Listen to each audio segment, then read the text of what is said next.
శ్రీమాత్రే నమః. మినీస్ వరల్డ్కి స్వాగతం అండి.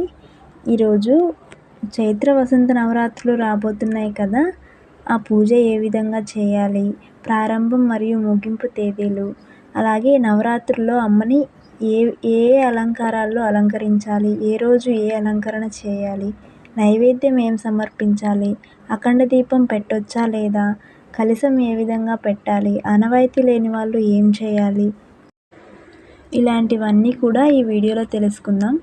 చైత్ర వసంత నవరాత్రులను శ్రీరామ నవరాత్రులు అని కూడా అంటారు.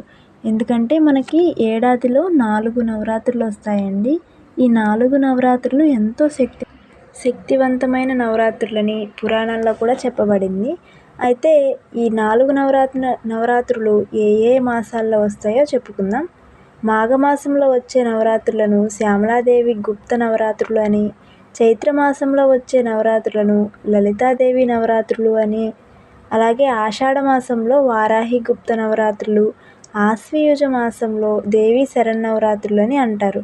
మనకి ఎక్కువగా తెలిసింది దసరా నవరాత్రులే అండి. వాటినే ఆశ్వయుజ మాసంలో వచ్చే దేవి శరన్నవరాత్రులు అని అంటారు. ఈ 9 రోజులు కూడా అమ్మవారిని ఏ విధంగా అయితే మనం పూజిస్తామో, మనకి పూజించడం వల్ల ఎంత పుణ్యం వస్తుందో, అదేవిధంగా మిగతా ఈ 3 నవరాత్రుల్లో మనం అమ్మవారిని పూజిస్తే అంతే పుణ్యం లభిస్తుంది. ఇక ఇప్పుడు చైత్రమాసంలో వచ్చే లలితాదేవి నవరాత్రుల గురించి అయితే తెలుసుకుందాము. ఈ నవరాత్రుల్లో మనకి ప్రతి ఏడాది చైత్రమాసంలో శుద్ధ పాడ్యమి నుంచి నవమి తిథి వరకు వచ్చే ఈ 9 రోజులను చైత్ర వసంత నవరాత్రులు అని అంటారు. ఇవి ఈ సంవత్సరం అంటే శ్రీ విశ్వావసునామ సంవత్సరం చైత్రమాసం వసంత ఋతువు చైత్ర శుద్ధ పాడ్యమి నుంచి అంటే మార్చి 30 ఆదివారం నుండి ఏప్రిల్ 7వ తేదీ సోమవారం వరకు లలితాదేవి నవరాత్రులు అనేవి వచ్చాయండి. ఈ 9 రోజులని లలితాదేవి నవరాత్రులుగా జరుపుకుంటారు. అమ్మవారి చిత్రపటం ఉన్నా లేదా విగ్రహం ఉన్నా లేదంటే శ్రీచక్రం ఉన్నా చాలా మంచిది. ఇవేవి లేకపోయినా పసుపు ముద్దతో అమ్మవారి రూపాన్ని చేసుకొని పూజ అనేది చేసుకోవచ్చండి. ఇక మరి ఇప్పుడు అమ్మవారిని ఏ రోజు అంటే ఈ 9 రోజుల్లో ఏ రోజు అమ్మవారిని ఏ ఏ రూపాల్లో అలంకరిస్తారు అనే విషయం గురించి తెలుసుకుందాము. 1వ రోజు అంటే ఆదివారం మార్చి 30వ తేదీ, అదే శుద్ధ పాడ్యమి తిథి. ఆ రోజున అమ్మవారిని శైలపుత్రి దేవిగా పూజిస్తారండి. ఇక 2వ రోజు బ్రహ్మచారిణి దేవిగా పూజిస్తారు. 3వ రోజు చంద్రఘంటా దేవిగా పూజిస్తారు. 4వ రోజు కూష్మాండ దేవిగా పూజిస్తారండి. అలాగే 5వ రోజు స్కందమాత పూజ, 6వ రోజు కాత్యాయని పూజ, 7వ రోజు కాలరాత్రి పూజ, 8వ రోజు మహాగౌరి పూజ, 9వ రోజు సిద్ధిరాత్రి పూజ, అంటే ఇంకా నవరాత్రి పారణ కూడా చేసేసుకుంటారు. ఇక పూజా సమయం అంటే మొదటి రోజు అభిజిత్ ముహూర్త లగ్నంలో పూజ అనేది ఎక్కువగా మొదలు పెడుతూ ఉంటారండి. ఈ అభిజిత్ లగ్నం అనేది మధ్యాహ్నం సమయంలో వచ్చింది. ఇది చాలా మంచి ముహూర్తంగా చెప్తారు. ఈ ముహూర్తంలో పూజ చేసినా లేదా ఏదైనా పని మొదలుపెట్టినా చాలా మంచి ఫలితాలు వస్తాయని అంటారు. ఎందుకంటే సూర్యుడు దశమ స్థానంలో ఉండటం వలన ఏ పని మొదలుపెట్టినా కూడా మంచి విజయం చేకూరుతుందని, లాభాలు వస్తాయని చెప్పేసి నమ్మకం అన్నమాట. ఈ అభిజిత్ ముహూర్తం అనేది మధ్యాహ్న సమయంలో ఉందండి.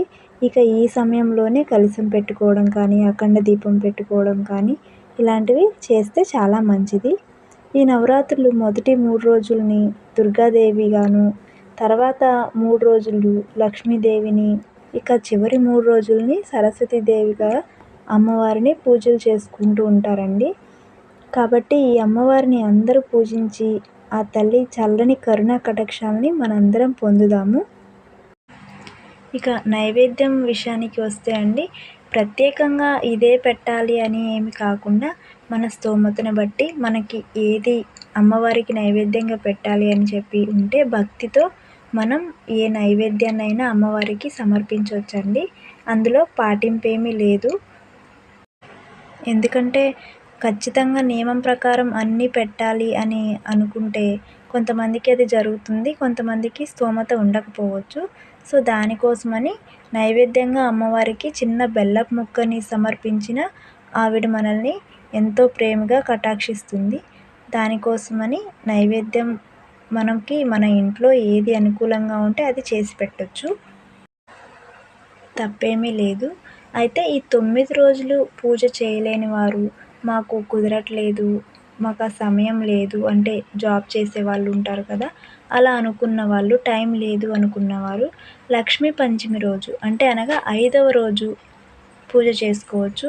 లేదు అంటే అష్టమి తిథి రోజు, లేకపోతే చివరి 3 రోజులైనా పూజ చేసుకోవచ్చండి. ఆ రోజుల్లో కూడా మాకు పూజ చేయడం కుదరలేదు అనుకుంటే ఇక చివరి 9వ రోజు అమ్మవారిని పూజించి నైవేద్యం పెట్టేసి మన మనసులో ధర్మబద్ధమైన కోరికను కోరుకుంటే ఖచ్చితంగా నెరవేరుతుందండి. అలాగే అమ్మవారి ఆశీర్వాదంతో ఎంతటి కష్టమైనా, ఎన్ని సమస్యల నుంచైనా కూడా త్వరగా తేలిగ్గా బయటపడవచ్చు. కలశం, అఖండ దీపం ఎప్పుడు పెట్టుకోవాలి అనే విషయంలో అయితే ఉదయం సూర్యోదయం అయిన తర్వాత 5:30 నుంచి 6:30 లోపు పెట్టుకోవచ్చండి. ఇది చాలా మంచి ముహూర్తం. ఈ టైంలో కనుక పెట్టుకుంటే చాలా మంచిది. ఆనవాయితీ లేని వారు అయితే ఖచ్చితంగా పెట్టుకోవాలని పనేమీ లేదు. మామూలుగా లలితాదేవి ఫోటో కానీ లేదా దుర్గాదేవి ఫోటో కానీ ఉంటే మనం పూజించుకోవచ్చు. ఇక ఇదండి ఇవాల్టి వీడియో. ఇక తర్వాత వీడియోలో నేను ఈ నవరాత్రులు ఎందుకు చేసుకుంటారు, అమ్మవారు ఎలా ఆవిర్భవించింది అనే విషయాన్ని గురించి వీడియో చేస్తాను. ఈ వీడియో కనుక మీకు నచ్చినట్లయితే, యూజ్ఫుల్ అనుకుంటే ఒక లైక్ చేయండి. అలాగే మరిన్ని డివోషనల్ స్టోరీస్ కోసం మన ఛానల్ని సబ్స్క్రైబ్ చేసుకోండి. Thank you for watching. శ్రీమాత్రే నమః.